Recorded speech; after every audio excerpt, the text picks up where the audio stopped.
Brodes Media. No Mekhi Becton.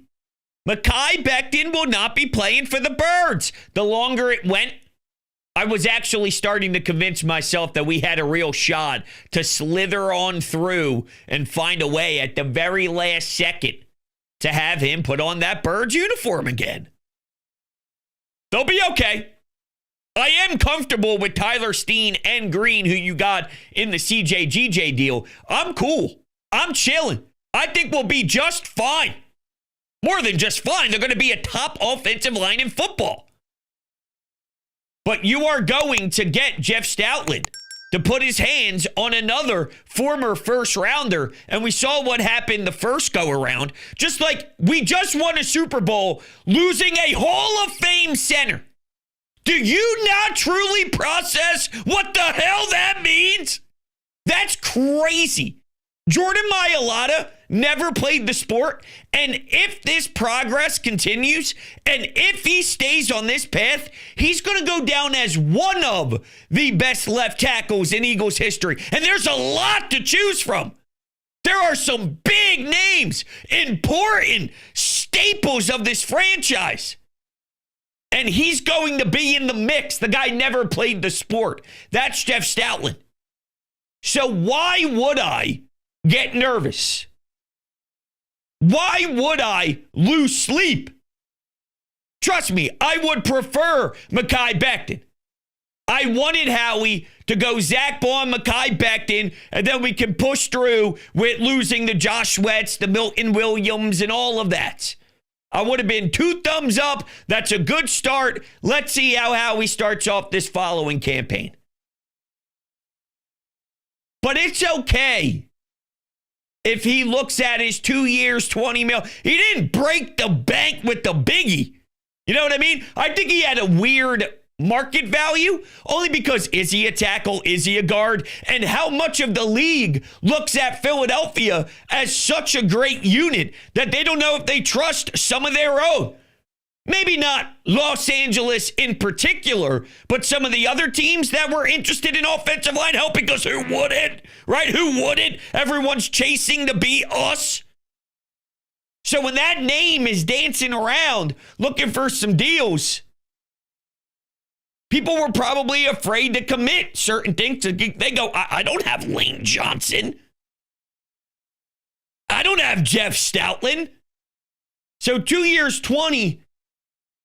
If only there was a little more wiggle room with whatever their cat mess is currently. And I call it mess, but it's Howie's version of a mess, which is a tiny little drop. Imagine having a gallon of milk. Some people, when they drop it, it explodes, and you know what I mean? This is Howie Roseman dropping a gallon of milk, winning a Super Bowl. Somehow that's dropping a gallon of milk. This is stupid already. But instead of it exploding when it hits the ground, there's 3 drops of a puddle. And you don't even need to get a napkin or a paper towel. You just go sock. You just go shoe. Do a couple twists. That's the small amount that's spilled. That's Howie's version of this mess. That's what I was trying to get to. Tyler Steen. Is that the right move? Green. Is that the right move? Here's Reuben Frank on the Eagle Eye Pod sharing his thoughts. It's, you love consistency, but they've made do with new guy every year. And, we'll see how it goes. I'm still not convinced it's going to be Tyler Steen. Maybe they draft a guy in the middle rounds who they like, who they believe can start from the get-go. I think he'll compete for it. We'll see if Kenyon Green is in that competition. I guess he probably will be. I don't feel great about either one of them. So I feel a little bit better than Rube does there about it. I think you can win a lot of football games with Tyler Steen, and he's only going to get better. Now, is it really a product of who Tyler Steen is, or is it everybody else and having all pros and having, that type of premier talent across the board Of course, it's about the other guys more than it is Tyler Steen. But this offensive line with Tyler Steen playing right guard, I think you're winning 12 regular season games. Okay?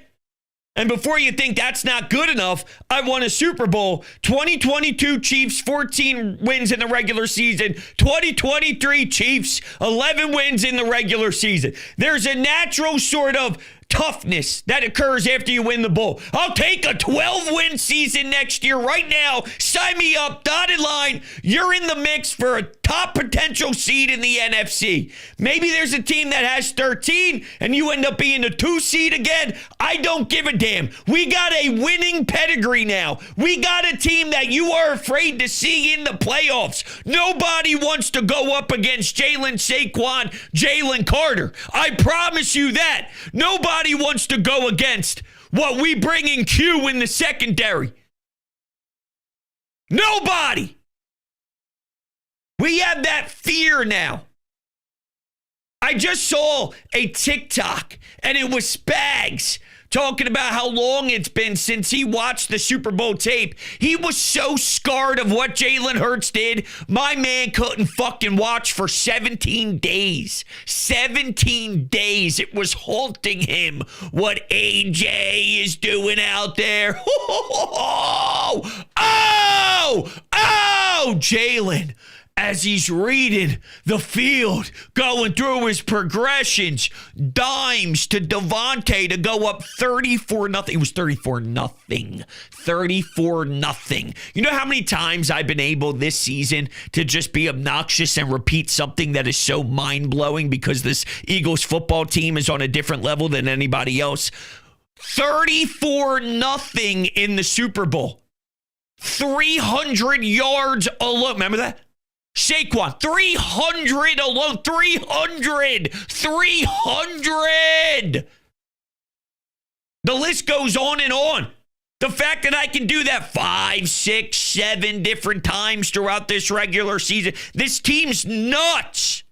And they still have a lot of that talent. It makes sense to realize what walked out the door because you can't be naive. You lost some guys. You lost some important complementary pieces, important starters. You missed out on a couple really important pieces to last year's success. But there's still a lot here that produced and was a bigger part to that success. Jalen Carter's a bigger part than Josh Sweat, than Milton Williams. Still here, okay? Still here. Nolan Smith. One thing I would like to see if Jordan Davis can eat up more snaps. But you know what his skill set is. And before you mention anything about how many sacks he had in the playoffs and people are comparing that to Josh Sweat, what do you mean, Brodes? Jordan Davis got to the... You know what he does. Those games were blowouts and it was fun as hell and the defensive line was eaten. But listen. That was unfair. Those sacks were fun as hell and very worthy of getting, by the way. Jordan Davis was a first-round pick that is eating up the same amount of snaps as a Jomo. Milton Williams out there way more, providing more. It's not like he doesn't do anything, okay? Don't want to downplay what he does do. Eats up space, big man.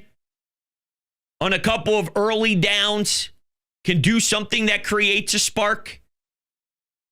His physical presence does wear you down. It is draining because it is a big body. But there was always talk about who he is conditionally. There were always talks about how much he can actually give you because he may be limited. Now that you're losing Milton Williams, I think Jordan Davis has been around long enough to expect some growth, some more. Give us some more, man. Now's the time. And I like Jordan Davis a lot. This is no knock on his skill set, but I do think eventually these first-round picks, some of them have already contributed at a wow level, like Cooper DeJean and Q, and, Jalen Carter hit a wall a little bit, but to his credit, what did he do? Now, he's nonstop. Now, he's getting 80+% just putting his hand in the dirt and going. Eating up double teams, swallowing human beings, getting to the quarterback, giving lanes for others to explode and get some sacks and create pressure. And he lasts a long time doing it. He doesn't hit a wall late in the season. He elevated himself. I need more from Jordan Davis. You know he's not going to be out there on non-running downs and all, but can he learn to be? Or is this the bubble he stays in? And if this is the bubble he stays in, it's an interesting discussion to have. I just got a little sidetracked, but I'm trying to figure out not just that right guard, but how this team is going to fill some of the holes and some of the snap percentages that a CJGJ ate. Is that Sidney Brown?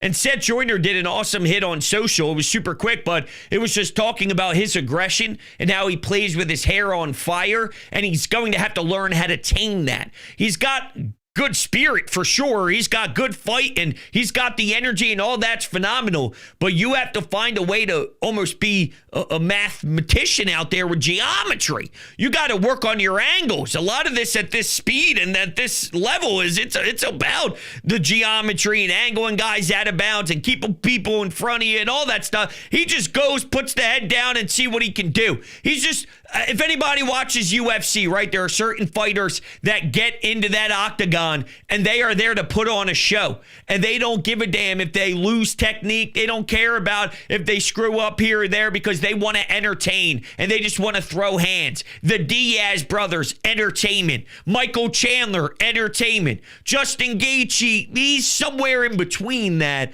But, you know, entertainment's their value. I wonder if that's something that we're thinking about with this. Is that where we are with that? The entertainment being the value with Sidney Brown. You have to somehow mold Sidney Brown to play more technical.